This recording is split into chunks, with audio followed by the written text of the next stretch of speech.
For many individuals, including myself, paying your rent or mortgage can be one of the most significant monthly expenses, and I know for me personally, mine definitely is. Now with this expense, it often leaves little to no room for saving or investing. However, what if there was a way to strategically select dividend paying ETFs that could literally cover your entire rent or mortgage on a monthly basis? Now in this video, we are going to explore 5 different monthly paying dividend ETFs that not only have a proven track record of consistent payouts, a solid basket of holdings, but also on top of that, the potential for long-term growth within. Now with this, we are also going to break down exactly how many shares of each of these ETFs in theory an investor will need to hold on to in order to have the dividends on a monthly basis cover your or I's entire rent or mortgage every single month. Now make sure to stick around, drop a like down below, and subscribe for more future content like this, and let's get into it. So first things first, we have to figure out exactly how much the average rent is in the United States, and according to rentcafe.com, it says that the average rent for an apartment in the US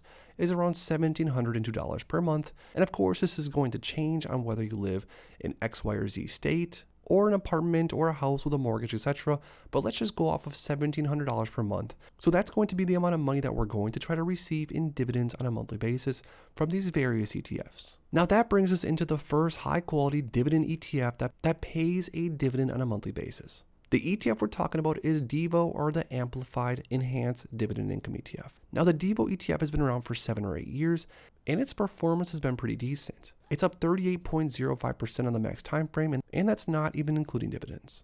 So as far as the Devo ETF's breakdown, it only holds around 30 or 40 different stocks on an ongoing basis, but these are high quality companies like United Health Group, Chevron, Visa, and so on and so forth. Now with this ETF, it buys a basket of holdings, but then also utilizes options and sells covered calls in order to generate a massive amount of income for investors, paid out in dividends on a monthly basis. Now the trailing 12-month dividend yield for Devo is around 4.87%, and Devo has paid out around $1.70 over the last 12 months. Now because Devo pays out around 14 cents on a monthly basis, and remember we're going to need to get around $1,700 per month in order to have our entire rent or mortgage in theory to be covered completely by the dividend income. That means that we would take $1,702 divided by 14 cents, which is how much each share Devo is going to pay on a monthly basis.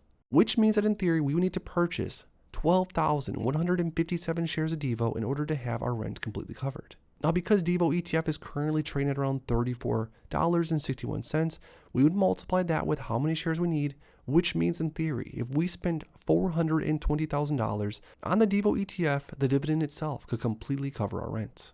Now the next ETF that an investor in theory could buy into and allow the dividend to completely cover their rent or mortgage on a monthly basis is none other than the JP Morgan Equity Premium Income ETF known as JEPI. Now JEPI's performance has not been all that bad as well. It's only been around for a few years, and not with dividends included, it's up around 4.48% on the max time frame.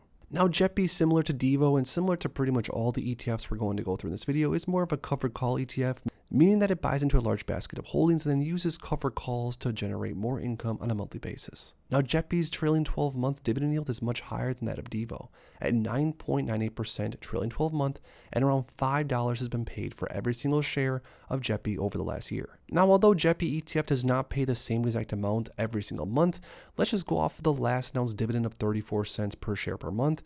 So if we divide $1,702 and divide it by 34 cents, we would need around 5,000 shares of JEPI in order to have our entire rent covered. Now JEPI currently costs around $53.52 per share, which means we would only have to invest around $267,000 in order to have JEPI's dividends cover our rent or mortgage on a monthly basis. Now the next ETF that you could do this with is none other than JEPQ, or the JP Morgan Nasdaq Equity Premium Income ETF. And this ETF without dividends included is actually down since inception around 3.78%. But year to date, JEPQ has had a crazy year, and side note, this ETF is definitely worth looking into. Now JEPQ has a very similar strategy as far as ETF strategy goes, just like JEPI, only this ETF has much more exposure to technology, which means this ETF has a little bit higher beta. Now JEPQ has paid out an 11.91% trailing 12-month dividend yield and around $5.53 over the last year as far as cash. Now JEPQ's last announced dividend was 45 cents per share per month, so if we take 1702 divided by 45 cents,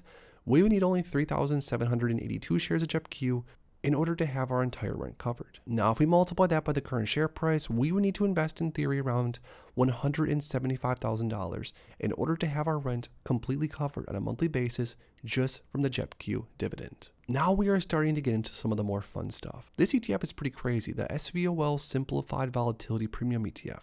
Now this ETF has a strategy where it shorts the volatility index. And definitely check out my channel because I have made more in-depth videos.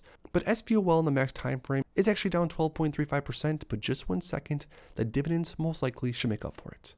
SVOL offers a trailing 12-month dividend yield of 16.9% with $3.83 paid out in the last year, and this is for a $22 ETF. So back to the calculator, if we take $1,702 and divide it by 30 cents, which is how much SVOL pays out on a monthly basis, or somewhere around there, we're looking at 5,673 shares of SVOL, which are needed in order to completely cover our rent with a dividend income.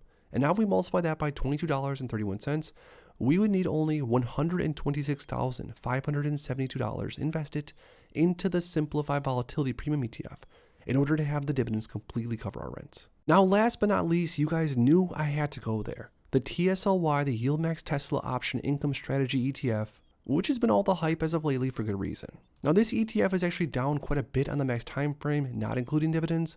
Now this ETF is pretty interesting. It sells synthetic cover calls on Tesla stock in order to generate a massive amount of premium and then income to dividend investors on a monthly basis. Now TSLY has a 55.32% trailing 12-month dividend yield and has paid around $7.36 over the last year, and this is for a $13 ETF. So last but not least, if we take $1,702 divided by 58 cents, which is how much TSLY paid out last month, we would need in theory around 2,934 shares of TSLY, which cost around $13.13 per share. So an investor in theory would only need to invest $38,529 into this ETF as of right now in order to have their rent completely covered. Now, out of all the different ETFs we went through, of course, they all carry their own risk. And just because some of these dividends have paid out whatever dividends historically does not necessarily mean that they're going to do so in the future. But that being said, I think that we can all agree that our rent or a mortgage is one of the biggest bills across the board on a monthly basis.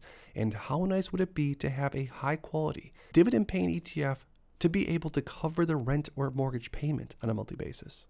But now I want to hear from you guys down below, out of all the different dividend paying ETFs we went through in today's video. Which one is your absolute favorite? Let us know down below in the comments. If you enjoyed this video, make sure to please drop a like on it and subscribe for more future content like this. Thanks as always for stopping by, and if you are interested in investing, make sure to check out these recent videos I posted right here.